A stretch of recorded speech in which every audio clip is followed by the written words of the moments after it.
kembali lagi di channel Lucipedia.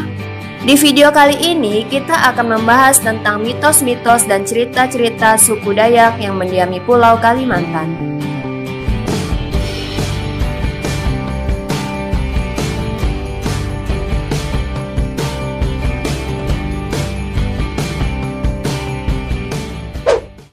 Siapa yang tidak kenal suku Dayak? Suku Dayak adalah salah satu suku paling terkenal di Indonesia. Suku yang mendiami Pulau Kalimantan ini memang cukup fenomenal. Tentunya tak berlebihan jika melihat fakta dan sepak terjang suku Dayak yang sempat membuat Belanda kalang kabut saat ingin menjajah tanah Kalimantan.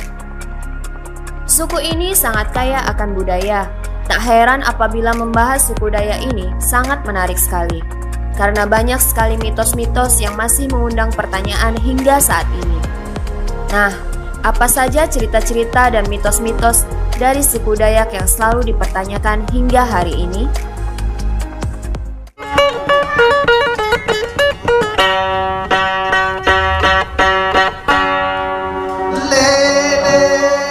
Seni tato suku Dayak merupakan seni meraja tubuh yang tertua di dunia. Seni meraja tubuh ini adalah tradisi nenek moyang yang telah diwariskan secara turun-temurun kira-kira sejak 1500 hingga 500 sebelum Masehi. Tato bagi suku Dayak adalah bagian dari tradisi dan religi serta dianggap sakral karena bermakna spiritual. Pembuatannya pun cukup rumit dan memerlukan persiapan yang cukup lama. Karena pembuatannya menggunakan alat-alat tradisional, jadi rasa sakitnya pun tidak main-main nih guys. Motif-motif tatonya juga tidak sembarangan. Karena bagi suku Dayak, motif-motif tato ini haruslah melambangkan status sosial, prestis, atau bentuk penghargaan atas suatu kemampuan.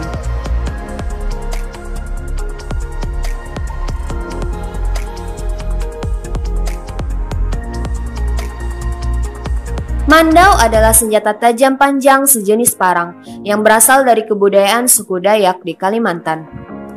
Bahkan penggunaannya secara umum dimulai pada abad ke-17 hingga ke-18. Pada zaman dahulu, senjata mandau ini digunakan untuk berperang dan menebas kepala musuh atau mengayau. Cantik namun mematikan.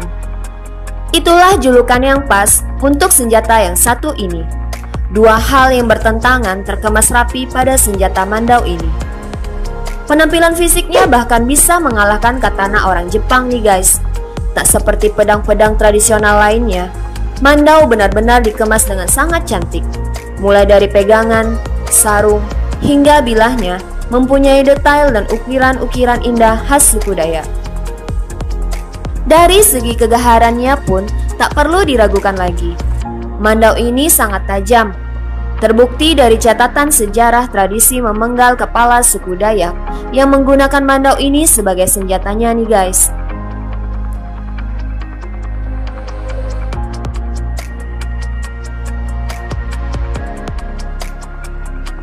Mandau yang asli bukan dibuat dari besi, melainkan batu mantike. Batu istimewa yang mengandung unsur besi yang melimpah. Tidak heran jika mandau ini bisa sangat tajam dan kuat. Tak hanya menarik karena fisiknya yang luar biasa indah nih guys, ternyata mandau juga menyimpan cerita-cerita mistis. Ada 3 hal mistis soal mandau. Yang pertama, mandau adalah penyang. Menurut orang Dayak, penyang adalah kesaktian yang didapatkan dari bertapa. Penyang ini akan merasuki fisik mandau sehingga membuatnya luar biasa. Bagi yang memegang mandau yang dirasuki tersebut, maka ia bakal kebal, sakti, dan kuat. Namun, hanya mandau-mandau tua yang asli saja yang memiliki penyang di dalam jiwanya. Yang kedua, mandau tidak boleh digunakan untuk mengancam. Ia hanya boleh dikeluarkan bila keadaan mengancam keselamatan si empunya mandau. Bahkan penggunaan mandau juga sudah diatur dalam adat masyarakat setempat. Yang terakhir adalah mandau terbang. Konon katanya, dalam kondisi tertentu, seorang pemimpin sakti suku Dayak bisa membuat mandaunya terbang sendiri dan pergi memenggal musuh yang diingini oleh pemiliknya. Dan sekali lagi, tidak boleh sembarangan mengeluarkannya, karena jika mandau ini sudah dikeluarkan dan terbang, maka pantang bagi mandau ini untuk kembali ke sarungnya.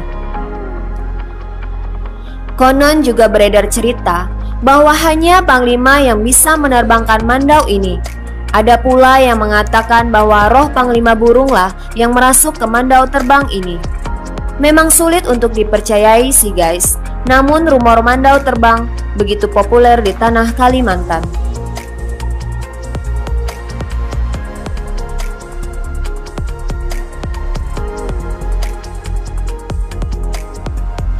Mangkok merah adalah sebuah tradisi ritual adat Dayak yang berfungsi sebagai alat komunikasi sesama rumpun Dayak serta sebagai penghubung dengan roh nenek moyang.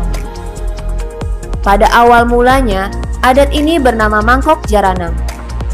Pada saat masyarakat Dayak belum mengenal cat, akar merah dari tanaman bernama jaranang ini digunakan untuk mewarnai dasar mangkok bagian dalam. Namun ritual adat mangkok merah ini hanya digunakan jika benar-benar terpaksa atau tidak menemukan jalan damai. Oleh karena itu, sebelum ritual mangkok merah, diadakan terlebih dahulu rapat oleh para pemimpin dan tetua suku. Karena segala macam akibat yang ditimbulkan akan dipertimbangkan matang-matang, sebab korban jiwa dalam jumlah besar sudah pasti akan berjatuhan. Sekalinya benda ini keluar, maka akan terjadi hal-hal besar yang menakutkan. Ritual adat ini hanya bisa dilakukan oleh Panglima Adat. Panglima Adat akan menyiapkan perlengkapan ritual mangkok merah untuk memanggil roh leluhur. Perlengkapannya antara lain seperti mangkok tanah liat yang diolesi getah akar jaranang berwarna merah yang berarti pertumpahan darah, bulu ayam yang berarti cepat, segera, dan kilat seperti terbang. Daun rumbia mengandung arti pembawa berita tidak boleh terhambat oleh cuaca karena sudah dipayungi. Bara api yang berarti pembawa berita tidak boleh terhambat oleh petang karena sudah disediakan penerangan. Tali simpul dari kulit kapuak sebagai lambang persatuan dan umbi jerangau merah sebagai lambang keberanian. Nantinya, Panglima Adat akan membawa mangkok merah ini ke sebuah tempat keramat. Setelah dirasuki roh leluhur, Panglima akan kembali ke desanya dan menularkan roh leluhur atau dewa kepada semua penduduk dengan meneriakkan kata-kata magis tertentu. Lalu tugas kurir membawa mangkok merah ke desa-desa lain dengan segera. Mereka bertugas untuk menyampaikan maksud dan tujuan mangkok merah, kapan berkumpul, dan tempat berkumpul.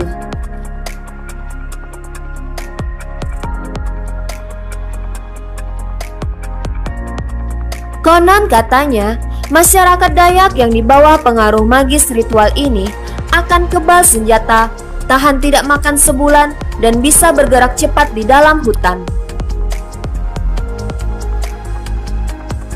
Setelah perang selesai, barulah diadakan ritual adat Nyaru Semangat, yaitu upacara pemanggilan roh masyarakat desa yang sebelumnya sempat digantikan oleh roh para leluhur atau dewa. Setidaknya ada 3 peristiwa besar mengerikan yang tercatat dalam sejarah Indonesia yang melibatkan ritual adat mangkok merah ini.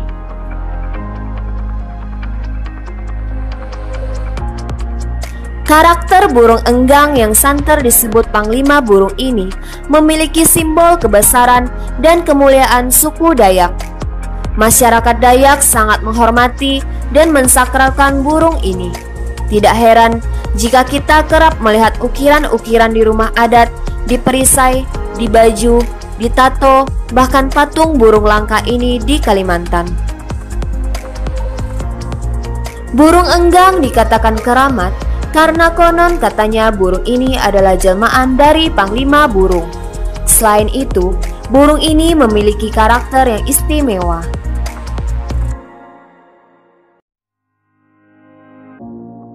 Dalam kehidupan masyarakat Dayak, sosok Panglima Burung dianggap sangat penting.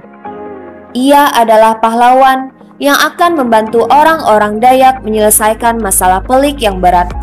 Walaupun tak diketahui secara pasti di mana keberadaannya, namun ketika Panglima Burung muncul, maka hal-hal besar akan terjadi.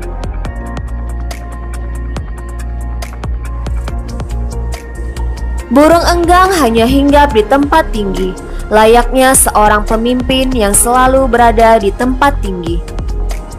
Burung Enggang sangat setia. Hal ini dijadikan contoh oleh masyarakat Dayak untuk senantiasa mengasihi dan mencintai keluarganya. Suaranya yang keras melambangkan suara pemimpin suku Dayak yang selalu didengarkan oleh rakyatnya.